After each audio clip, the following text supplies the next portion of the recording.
Habari, moja ya tabia ambazo mara nyingi zimekuwa zikigharimu afya zetu mchana na ni chanzo cha magonjwa mengi na wengi hawafahamu.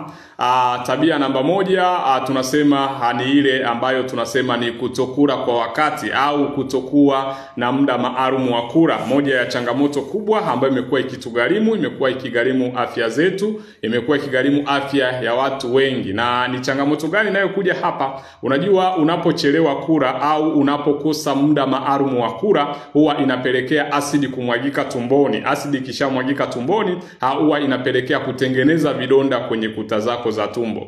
Ni moja ya changamoto ambayo sasa hivi imekuwa ikituasili, na wengi sasa hivi wamekuwa wakipitia changamoto hizi kubwa ya vidonda vya tumbo na acid reflux. Ni kwa nini? Kwa sababu kwanza hawajapata muda maalum wa kula.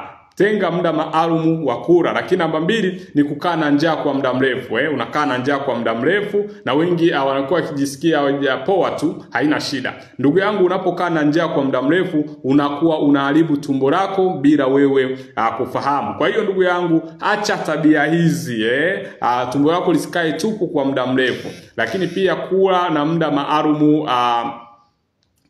maalum wa kula itakusaidia kuweza kuondokana na changamoto hiyo. Kama utakuwa na swali lolote, basi hakikisha unauliza hapo na mimi